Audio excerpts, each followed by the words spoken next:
নমস্কার বন্ধুরা, চলে এসেছি তেঁতুল পাতার নতুন একটা আপডেটস নিয়ে। আজকের গল্পের শুরুতেই আপনারা দেখতে পাবেন ছোটকা ফোন করে বড় মাকে জানায় যে ঝিল্লি আর আমাদের মাঝে নেই, কারণ ডাক্তারবাবু ওনারা জবাব দিয়ে দিয়েছেন ঝিল্লির কোনো সেন্সই হচ্ছিল না, আর না ওর হার্টবিট চলছিল।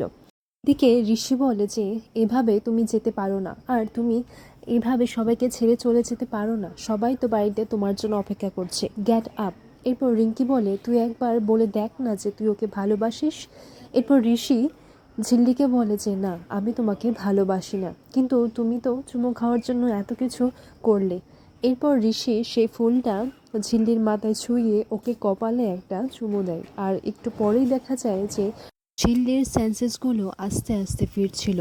আর তারপর দেখা যায় ঝিল্লি চোখ খুলে, আর চোখ খুলে প্রথমে সে ঋষিকে দেখতে পায়। এরপর ঋষি ঝিল্লিকে দেখে তার বুকে মাথা রেখে দেয়, আর ঝিল্লির চোখ দিয়েও জল বেরিয়ে যায়। এইদিকে সবাই অনেকটা খুশি হয় যে ঝিল্লি আবারও ফিরে এসেছে, আর ঝিল্লি এত সহজে যাওয়ার নয়, সে আবারও মৃত্যুর সাথে লড়াই করে মিরাক্কেল করিয়ে দেখিয়েছে। এরপর বাড়িতে ফোন করে সেটা জানিয়ে দেয় যে ঝিল্লি আমাদের মাঝেই আছে, সে আবারও জয়ী হয়ে ফিরেছে। এরপর ডাক্তাররা এসে দেখেন যে এটা তো মিরাক্কেল, সত্যি। এর পরের দিন সকালে ডাক্তার এসে বলেন যে সত্যি ঋষিবাবু, আপনি যা করেছেন এই কয়টা দিন সেটা একেবারেই অতুলনীয়। এরপর ঋষি মনে মনে ভাবতে লাগে এরা এমনভাবে বলছে, আবার এই মেয়েটা আবার যেন ভেবে না বসে যে আমি ওকে ভালোবাসি, সে চাকে। কিন্তু ডাক্তাররা জানিয়ে দেয় যে আচ্ছা, ঝিলিকে কিন্তু আমরা আজকেই রিলিজ করে দেব, একটা রিপোর্ট আছে সেটা দেখেই বলে দেব। এরপর ডাক্তাররা রিপোর্টটা দেখে বলে দেয় যে হ্যাঁ, উনি তো এখন ঠিকই আছেন, উনি বাড়ি যেতে পারবেন, আর নইলে এখানে যদি থাকে তাহলে ইনফেকশন হতে পারে। তখন ঋষি বলে যে ও তো নিজেই একটা ইনফেকশন, আর বাড়িতে গেলে এখন তো পঞ্চায়েত প্রধান হয়েছে, কত লোকজন আসবে, সে আবার উঠে পড়ে নাচানাচি করতে শুরু করে দেবে, আপনি ওকে এখানেই রেখে দিন। এরপর ডাক্তাররা জানান যে না না, সেটা আপনারা একটু খেয়াল রাখবেন। এরপর ঝিল্লিকে বলেছে হ্যাঁ সে তো বটে, কিন্তু বাড়িতে গিয়েও এত কিছু চাপ কিন্তু এখন নেওয়া চলবে না। এরপর দেখা যায় যে সেখানে অমিত স্যার এসে ঝিল্লির সঙ্গে কথা বলতে চান। ঋষি বলে যে এখানে আপনি কেন এসেছেন, আপনি এখান থেকে চলে যান।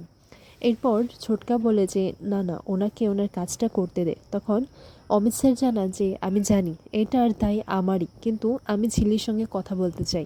ঝিল্লি বলে যে আমার যতটুকু মনে আছে যে গুলিটা ডান দিক থেকেই এসেছিল। এরপর অমিত স্যার জানান যে আমি কিন্তু বারবার আসবো মিস্টার সিংহ রায়, কারণ এটা আমার ডিউটি। কারা ঝিল্লির সঙ্গে এই কাজটা করেছে তাদেরকে খুব শিগগিরই খুঁজে বের করব। এরপর এইদিকে খেয়ালি বলে যে বাড়ি ফিরছো তো ঝিল্লি, বাড়ি ফিরো একবার, তারপর দেখবে আমি তোমাকে কি করে শেষ করি। এরপর রানাস বলে খেয়ালি তুমি এখানে কি করছো। পর খেয়ালি বলে তুমি এখানে কি করছো। তখন রানা বলে যে ঝিল্লিকে দেখতে এসেছি। আর ঝিল্লিকে যখন দেখতে চায় তখন ঋষি রানার উপর রেগে যায়, বলে যে তুই এখান থেকে সরে যা প্লিজ, আমার সামনে থেকে সরে যা। রানা মনে মনে ভাবতে লাগে আমি জানি তোরা আমাকে এত সহজে বিশ্বাস করবি না। এরপর দেখা যায় ঝিল্লিকে বাড়িতে নিয়ে যাওয়ার জন্য তৈরি করা হয়। আর ঝিল্লি যখন বাড়িতে ফেরে এইদিকে বানর সেনারা ঝিল্লির জন্য অনেকগুলো আয়োজন করে রাখে, বাড়িটা সুন্দর করে সাজায়।